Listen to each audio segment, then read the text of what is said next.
Please take your seat immediately. We're about to land.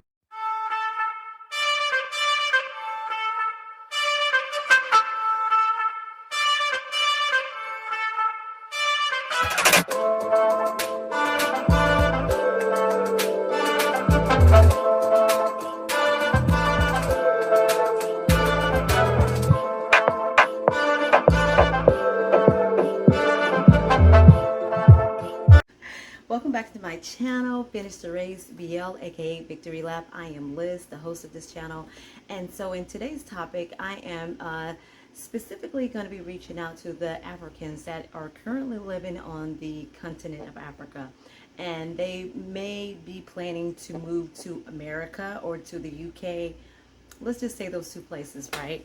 One of the things that I would personally would suggest or even allow you to consider in your mind that when you do come into this country, America, to the U.S., do not conform to the ways of the oppressors. I know that a lot of you would be so delighted and so overwhelmed by being in a new environment, seeing things that you may not be used to seeing while living in your country now, that is so easily trying to conform to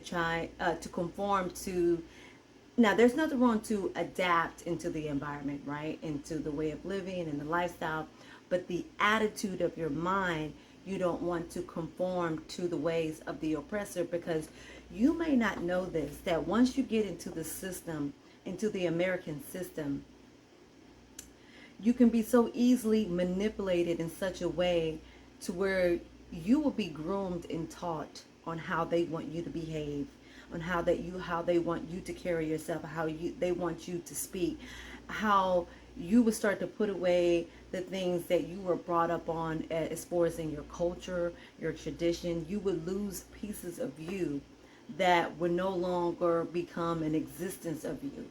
And then you start to conform into the ways and the attitudes of the oppressor. You would have some Africans that will come here that will look down on the African Americans that are here, that has suffered through years of oppression, years of inequality. And I just would kindly ask that when you come here, do your research, learn about the culture, learn about the Black history here, learn about slavery, learn about as much as you can to understand why is the government the way the government is, why is the system set up the way it is, why is Black people are being targeted in such a way in a negative light. Know the history of this country to understand why this narrative is being pushed out, to where our own people would internalize the hate that has been targeted towards us. It is now infiltrated within our minds, unconsciously not knowing that you start to hate yourself. And some of our own people start to hate one another because of the hate that is so strong here. It takes over, your mind, your way of living, and how you treat one another. I just would hope that you would respect the people that are here, respect the African Americans that are here, that has gone through years of mental oppression, and we can go on and on. I just would kindly suggest that be careful not to conform to the ways of the oppressors, because you will be warped into a system to where now you are being controlled on how they want you to behave and how they want you to act. Believe it or not, you are still just as the same way they see us as the N-word. They will look at you in the same way, but it's easier to mold and conform a foreigner than someone who's been here their whole entire life, because they. So basically what I'm trying to say is it's easier to manipulate and conform a foreigner who have not been raised in the American system, because someone who's been here their entire life, it's much easier to recognize the systematic racism when it's in your face. It's much easier to see the manipulation in the games that they're playing because you've been taught that, you've been raised that, you've been taught that through, from your grandparents to your parents, growing up as a young person, they will point out things to you. Okay, watch out for this. Don't go there because this can happen to you. You can get hurt in this way. Or even on the job, being groomed on a job where they don't want you to look a certain way, wear your hair a certain way, talk a certain way. They want you to be, they want you to be conformed, basically like how they did slaves. And a foreigner is easier to manipulate because here they come in a system where they feel like they're in the mercy of the American government. So why? Okay, I'm going to do whatever it takes for me to get my chances to be successful here in America, then lose my chance for the government to deport me back to my country. So it's easier to manipulate y'all when you have something to lose. You don't want to go back to your country because you came here to the land of the milk and honey, or, the land where the opportunities and dreams are made of. So, hey, it's easier to conform you than those who already know the unjust games that they play against black people. I'm going to go into the video. I've actually done the video already. I kind of had to do it over, but I bring up some stories about my family history and also some racial experiences that I had in the Deep South in Mississippi. So I hope you enjoyed the video today. Thank you. Some Africans that would come there and they would conform to this system so much to the point where they literally would start acting and thinking just like the white man. Just like that one governor in, I can't remember, Idaho somewhere, or Michigan somewhere, where he is like, I'm going to take away Black History Month. How do you come from a whole nother country? Come and get your citizenship in America, then go running for governor, and then, he completely conformed and submitted to the white man to say, I'm going to get rid of Black History Month. What? What about the black people who have suffered, our ancestors who have suffered, who were murdered, killed, raped, tormented, abused, taken advantage of? Without them, you would not be here, be able to come to this country. Without the blood, sweat, and tears of the black Africans who were taken and beaten for the opportunities that we all have here, including the white people. If it wasn't for us, no one would have an opportunity here.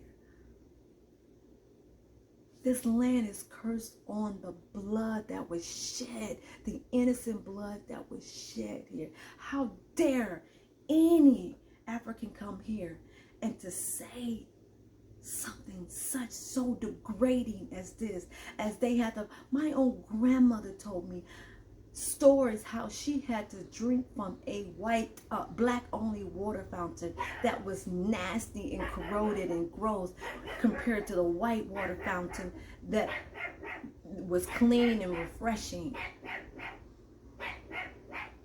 She had to go to an only black bathroom and sit in the back of the restaurant. You can't go through the front door. You have to go through the back door. Do you know there's some parts in Mississippi where they still do that?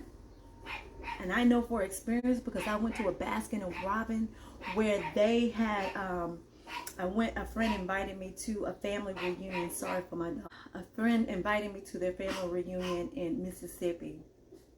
And it was a nice hot summer, let me tell you. It was, matter of fact, this is where I saw my first cotton field. I had never seen a cotton field. It was miles upon miles of cotton. It looked like snow. And I kept saying, what is all that white stuff? And they're looking at me laughing like, what do you mean, what white stuff? Like, what is that? And they're like, Liz, that's cotton. I'm saying, pardon my ignorance, I had never seen a cotton field. So I was able to witness and see a cotton field that our ancestors picked from.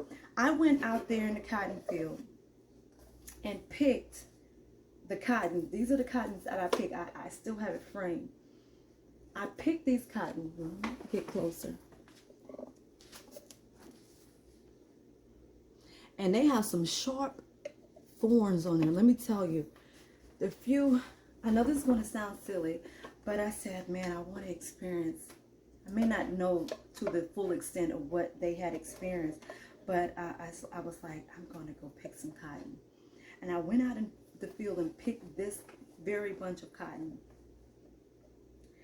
And immediately my fingers were being cut and they were bleeding.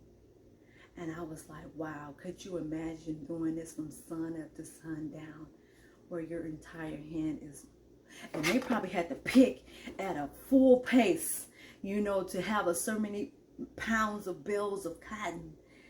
And the little bit that I picked, my fingers were cut up. And I was like, wow, this is what my people had to go through to build this country. This cotton. This is a reminder. Let me put it back.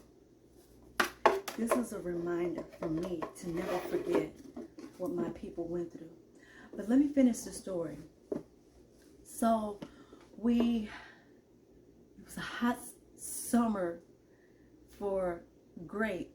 it was a hot summer day for their family reunion. And this is in the deep South, y'all, where segregation was real, and they are still and somewhat living in that way. So we decided one day to go to and get let me let my dog out, I'm sorry.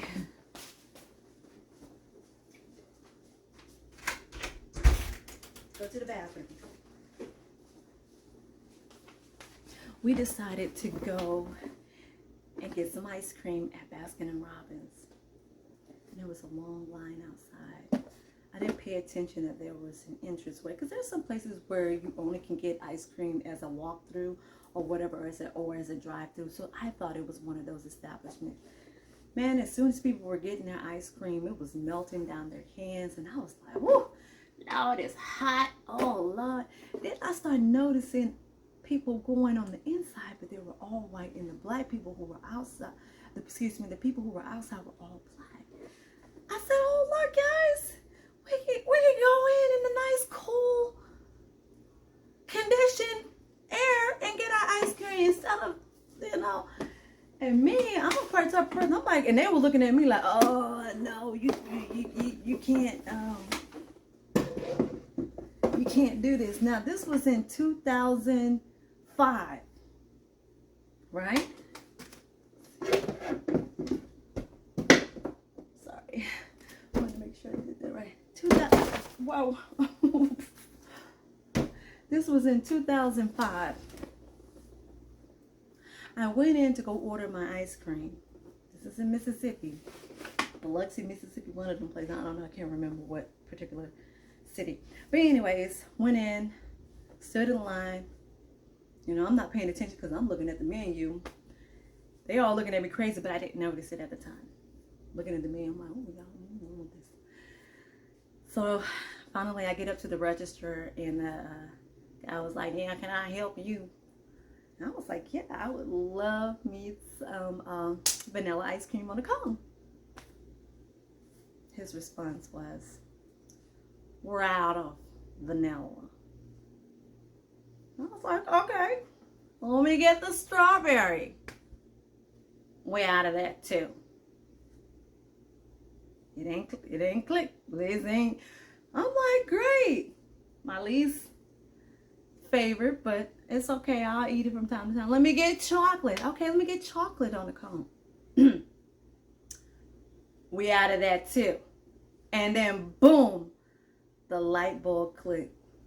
I looked around and noticed that I was the only black person in there. And I was like, I'm experiencing this in 2005.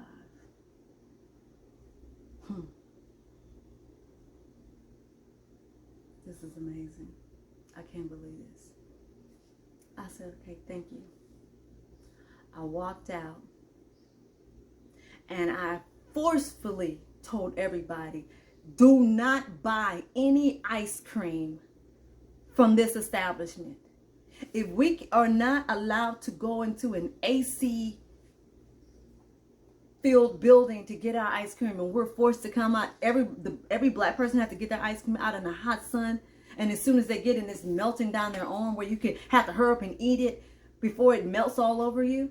I said, this is what, and they was like, this is how it is down here. This is how it is. I'm like, that is against the law. They said the cops ain't not going to do anything about it. I was shocked that the mentality and mindset was just the same as when my grandmother was young with the segregation. I'm like, I wouldn't even trust these people making my ice cream.